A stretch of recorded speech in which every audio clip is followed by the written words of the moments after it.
Hey St. Monica's, this is Bernardo Castellanos with the St. Monica's Truth Seekers. I'm here today with Ademola Elliott, and we're here to ask her just a few questions. So first of all, Ademola, thank you for being here with us and doing this interview. So you have a special connection with St. Monica's, right? Would you like to tell them kind of what your position is with the Archdiocese and how you're connected to our parish? Sure. I am your parish life liaison.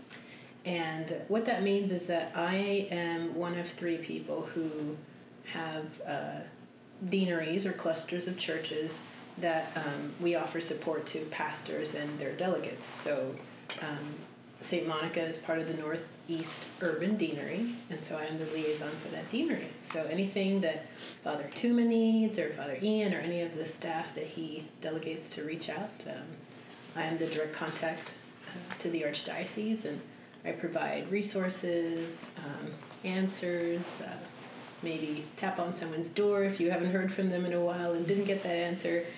I do that. And not just inside this building, but different agencies like maybe Catholic cemeteries or Catholic charities, agencies like that. Awesome.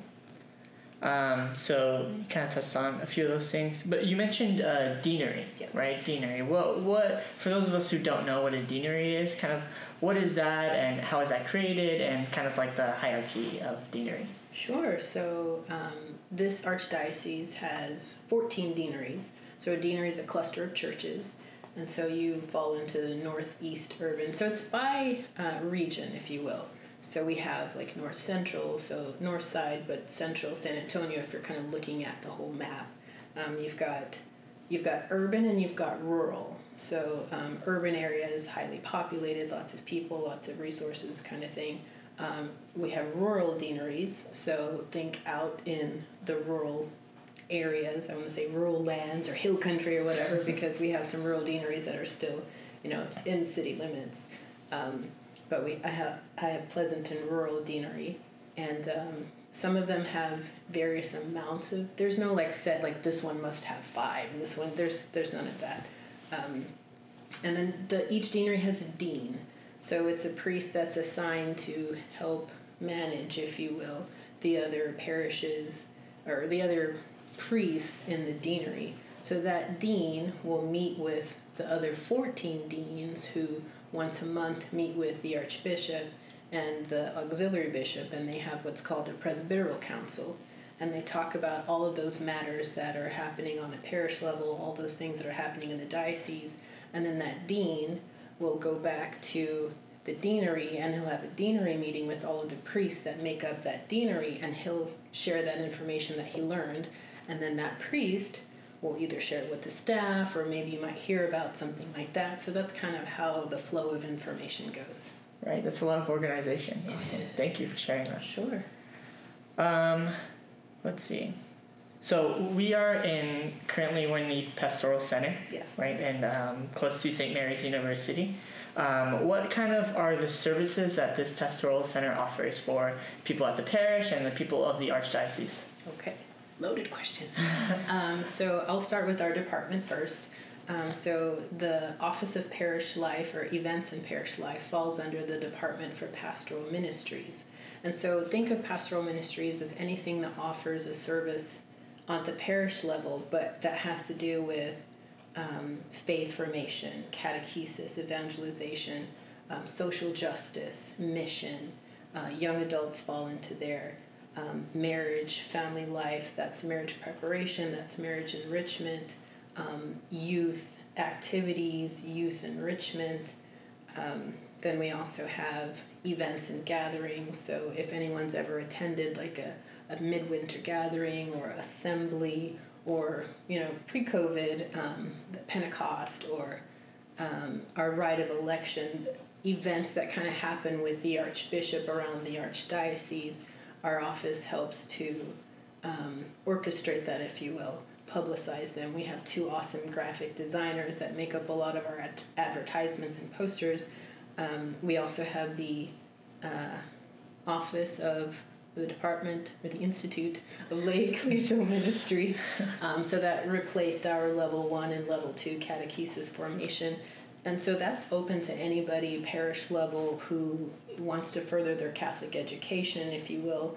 Maybe they want to be more involved in the church and they don't know where to go, then they would get in touch with the Academy for the Institute for Lay Ecclesial Ministry, recent change, to find out more information on how they can be involved and how they can enrich their faith and education. What else? We have campus ministry.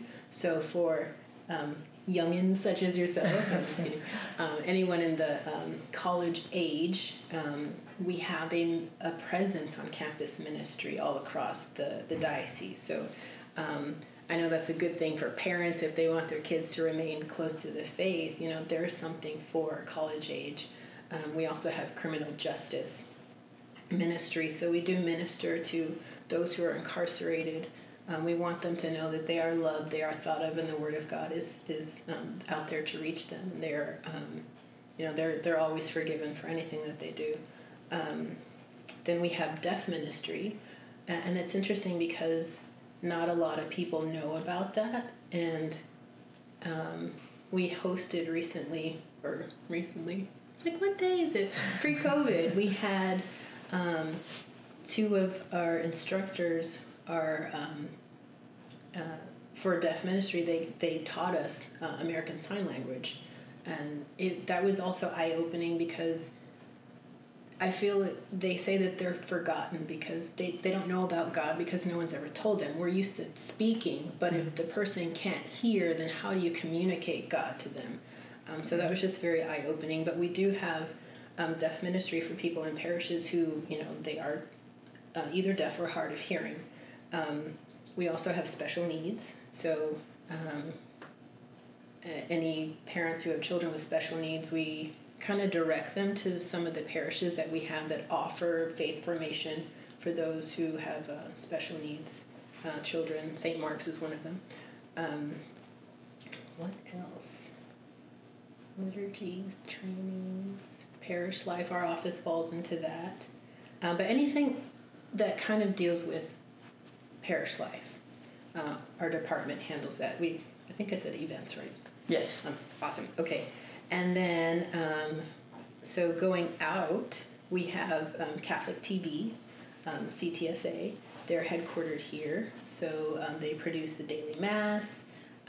Whenever we have events that happen, they film those events. There are several shows that are on CTSA. Unfortunately, I don't have TV. But those of you who have Spectrum, you can find daily mass there. And some of the other things that they have. We also have Today's Catholic. So we have the newspaper or the Facebook page that they can go to and find all kinds of things about what's happening in the diocese. And what I love about Today's Catholic is that pastors can submit articles from about what's going on in their parish, and it's published there. So, if you want to know what's going on in Rock Springs or Del Rio or Fredericksburg or whatever, that's all in there. We also have a little directory that the Archdiocese or Communications produces, and that directory is available to parishes or anybody who wants it for $20. And it has lots of information about everything in the Archdiocese in there. So I think the new one will be coming out in a few months, so y'all pick up one. Yes. We also have archives here. So historic documents, maybe people are searching for maybe old documents that from the 1700s or 1800s or 1900s. We have a lot of that information stored in our vault. We have the tribunal here. So the tribunal is for people who are seeking an annulment. They're housed here. Usually, you would go to your pastor to find out information, and then the pastor would contact the tribunal, or anybody is welcome to call the tribunal and go to an annulment seeker workshop to find out more about annulments. Let's see, what else do we have? We have Catholic cemeteries. We have the Office of Safe Environment is not housed here, but they are one of our offices. And so Anybody wanting to volunteer at a parish has to go through safe environment training, so protecting God's children, vulnerable adults if they'll be working with or volunteering with an elderly population, or even the other one is sexual misconduct. It's no secret that we've had a lot of scandals in the church, so we do have an office dedicated to that. And if there's anyone that wants to come forward or make a anonymous or not anonymous complaint or whatnot, there is a number that they can call for that. Anybody submitting a marriage packet or wanting to have their lay movement registered or recognized by the diocese, that can be done through the Office of the Chancellor. And then we have a lot of administrative offices, accounting, business, risk management. We also have our Department of Catholic Schools that's here, CYO, Catholic Youth Organization, and then what a lot of people might be associated with would be the Archbishop's Appeal or the Capital Campaign, and their offices are held here. And the Archbishop's Appeal funds about 40 different ministries that our department puts on some of them. So, a question that we sometimes get is, well, what am I getting when I say, I'm giving my appeal, where is this money going to? Well, a lot of the events and a lot of the programming that we have, it goes directly back to the parishes. It also funds Catholic charities. So anybody, if they want to know, they can ask, like, what is my money going towards? And we have little brochures that show, like, these are the different ministries. Especially when an appeal season is going on, right, where your money's going. So we would hope that we're being faithful stewards and good stewards of our parishioners' funds, and we hope that people see that in action at the parish level and also on the archdiocesan level with a lot of the programming that we have. Absolutely. Yeah, that was great. Did I miss anything? No, that was good. So there's plenty of services that are happening here, and they don't just stay here. They go out to the parish, and everything that the parishioners give goes right back to them through the services that are provided here. So awesome. Thank you so much for that information. You're welcome. Let's see. So you said you are the parish liaison, right? Our parish liaison for St. Monica's. What are kind of some challenges that might come with that position?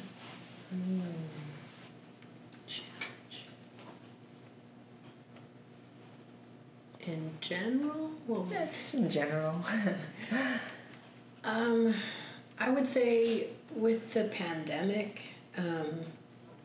it was hard because, a lot of so there's 3 of us total, and we split the 14 deaneries. There's about 174 parishes. So we're in constant contact with pastors and, their delegates from all of the parishes. So it used to be 1 day a week. We were here in the office to do our staff meeting and to talk about, what's going on and how we can be of better assistance. And then the rest of the time, we're out in the parish. We're meeting with pastors. We're helping them in whatever needs that they had. So the pandemic kind of shut that down.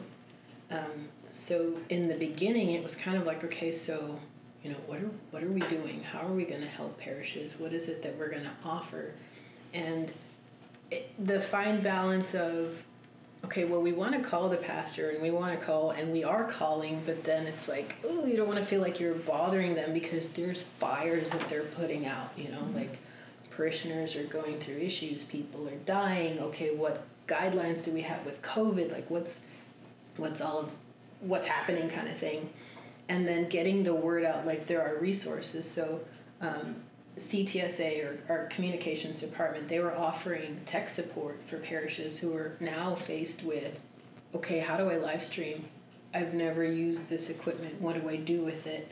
So, getting the word out to people like, hey, call Eric in CTSA. He can help you with this. And just navigating like all of that. How do you show that you're available to support, but not like constantly bug them, knowing that various departments and offices are also calling them.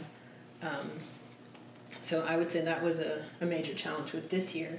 And then finding like all of these resources, what's the best way to get it out to them. And you've got, the Office of Clergy is sending priest memos, and, people are responding or not responding, or we've already got that, or that's old, we've got newer information. And like, how do we help you? How do we show that we're here to assist, but not kind of like be all up in your business and bother you all the time? Right, definitely. There has to be a balance. What's your favorite part about your position?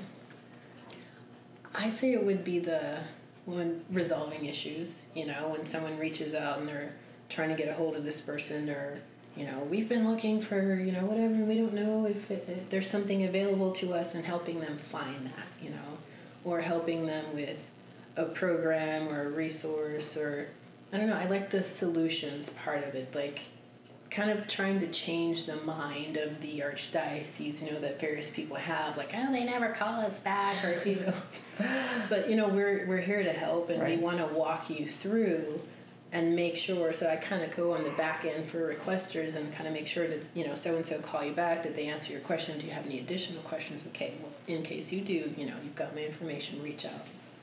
I really like that, trying to change the face of this place. Right, absolutely. That's very helpful. I guess just one more question, kind of logistically. We know we have Archbishop Gustavo. Mm-hmm. We know we have Auxiliary Bishop Mike.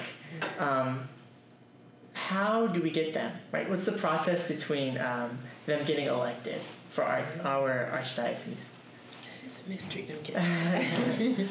I know that's a Vatican process. That's not a, the people have elected them or anything like that. I know that's a Vatican process, and usually a decree comes out, and I think we have an apostolic nuncio that's here. I forgot his specific title, but I know his name is, I know his name, but it escapes me right now. That's fine. He came, and he kind of, on behalf of the Pope, announced that, this is your new auxiliary bishop.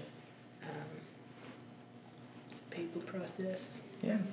So straight from the top, straight from the Vatican. Straight from the Vatican. There's Archbishop Gustavo, and there's Auxiliary Bishop Mike.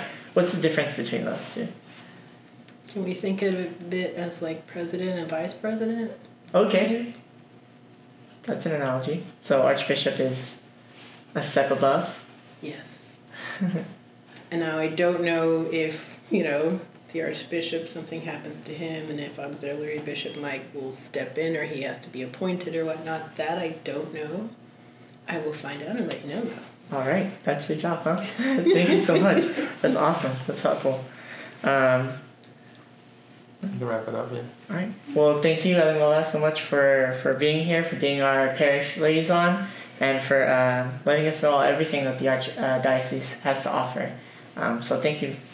Yes, thank you for having me. This is great. Anything else, you'd like to know, or anything that we can do for you, let me know. Absolutely. And thank you guys for watching and following with the Truth Seekers. Make sure to follow our YouTube, watch the videos on YouTube, look at the electronic bulletin and on the paper bulletin as well, as we continue to publish things weekly. Thank you for watching. See y'all soon.